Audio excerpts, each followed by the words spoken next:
नमस्ते दोस्तों, स्वागत है आपका वीके किंगडम में।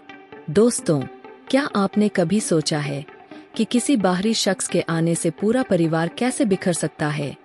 जी हाँ, आज की कहानी कुछ इसी तरह की है, जहाँ एक बाहरी लड़की की वजह से खुशहाल जिंदगी में तूफान आ जाता है। तो दोस्तों, वीडियो को आखिर तक जरूर देखिए, क्योंकि यह कहानी आपको न केवल सोचने पर मजबूर करेगी, बल्कि अंत तक आपको रोमांचित भी रखेगी। और हाँ दोस्तों, वीडियो शुरू करने से पहले प्लीज वीडियो को लाइक कर दीजिए और हमारे चैनल को सब्सक्राइब करना बिल्कुल मत भूलिए। तो चलिए बिना समय गवाए शुरू करते हैं आज की कहानी। आराधना एक सीधी सादी और भोली लड़की अपने पति माधव के साथ सुखी जीवन जी रही होती है।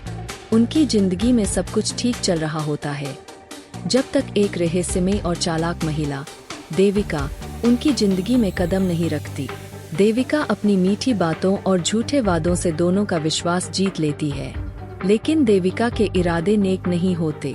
उसके खतरनाक मकसद आराधना और माधव को ऐसी मुसीबत में डाल देते हैं जहां से निकलना नामुमकिन सा लगता है। देविका की चालें धीरे धीरे खुलने लगती है और एक दिन आराधना और माधव दोनों को किडनैप कर लिया जाता है। कहानी का अगला भाग, आराधना और माधव का किडनैप। एक रात जब आराधना और माधव सो रहे थे, तभी अचानक कुछ लोग उनके घर में घुस आए। उनकी आंखें खोलने से पहले ही एक कपड़े में तेज गंध सुंघाकर दोनों को बेहोश कर दिया गया। जब आराधना को होश आया तो उसने खुद को एक अंधेरे कमरे में बंद पाया। माधव, माधव, उसने घबराकर आवाज लगाई, लेकिन उसे कोई जवाब नहीं मिला। कमरे के कोने से किसी के कदमों की आवाज आई। आराधना ने डरते हुए उस दिशा में देखा। वहां देविका खड़ी थी, अपने चेहरे पर एक चालाक मुस्कान लिए।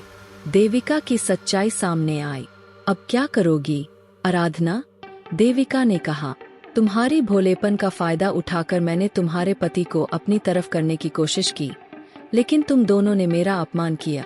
अब मैं तुम्हें और तुम्हारे पति को अलग करके देखती हूँ कि तुम दोनों का प्यार कितना सच्चा है।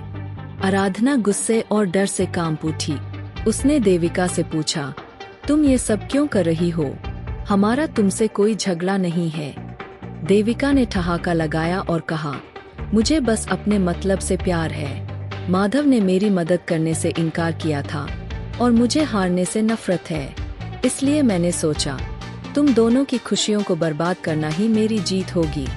दूसरी ओर माधव को एक अलग कमरे में बंद रखा गया था। उसके हाथ पैर बंधे हुए थे। वह आराधना को लेकर बेहद चिंतित था। उसने कमरे से बाहर निकलने की बहुत कोशिश की, लेकिन हर बार नाकाम हो गए। आराधना ने अपने डर पर काबू पाते हुए कमरे का जायजा लिया। उसने देखा कि खिड़की से हल्की सी रोशनी आ रही थी। उसके पास एक लकड़ी का टुकड़ा पड़ा था, जिसे उसने दरवाजे की कुंडी खोलने के लिए इस्तेमाल किया। थोड़ी मशक्कत के बाद दरवाजा खुल गया। वह धीरे धीरे बाहर निकली और माधव को ढूंढने लगी। रास्ते में उसे देविका के आदमी नजर आए, लेकिन वह छिपते छिपाते माधव के कमरे तक पहुंच गई। माधव, आराधना ने उसे बंधा हुआ देखा। आराधना, तुम ठीक हो? माधव ने घबराकर पूछा। हमें यहाँ से निकलना होगा, आराधना ने कहा और जल्दी से माधव के बंधन खोलने लगी। जैसे ही दोनों भागने की कोशिश कर रहे थे, देविका अपने आदमियों के साथ वहां आ गई। इतनी जल्दी नहीं आराधना, तुम दोनों को यहाँ से जिंदा जाने नहीं दूंगी, देविका ने कहा। आराधना ने अपनी पूरी हिम्मत जुटाकर जवाब दिया, सच्चाई और प्यार को कोई नहीं हरा सकता। तुम जो चाहो कर लो, लेकिन हम डरने वाले नहीं हैं। क्या आराधना और माधव देविका को मात देकर बच पाएंगे, या फिर देविका अपनी साजिश में सफल हो जाएगी? तो दोस्तों, कहानी यही खत्म नहीं होती। असली रोमांच तो अभी बाकी है। आराधना और माधव ने जो हालात देखे हैं, क्या वे उस चालाक देविका के जाल से बाहर निकल पाएंगे? क्या आराधना की समझदारी और साहस उन्हें बचा पाएगी, या देविका की चालें उनकी किस्मत को बदल देंगी? अगला भाग और भी ज्यादा रोमांचक और भावनाओं से भरा होगा। तो दोस्तों, अगले एपिसोड में जानेंगे कि इस कहानी का अंत क्या होता है। तब तक अगर आपको हमारी कहानी पसंद आई हो तो वीडियो को लाइक करें, अपने दोस्तों के साथ शेयर करें और हमारे चैनल वीके किंगडम को सब्सक्राइब करना न भूलें। ताकि आपको हमारी हर नई कहानी की अपडेट सबसे पहले मिलते हैं अगले रोमांचक भाग में। धन्यवाद।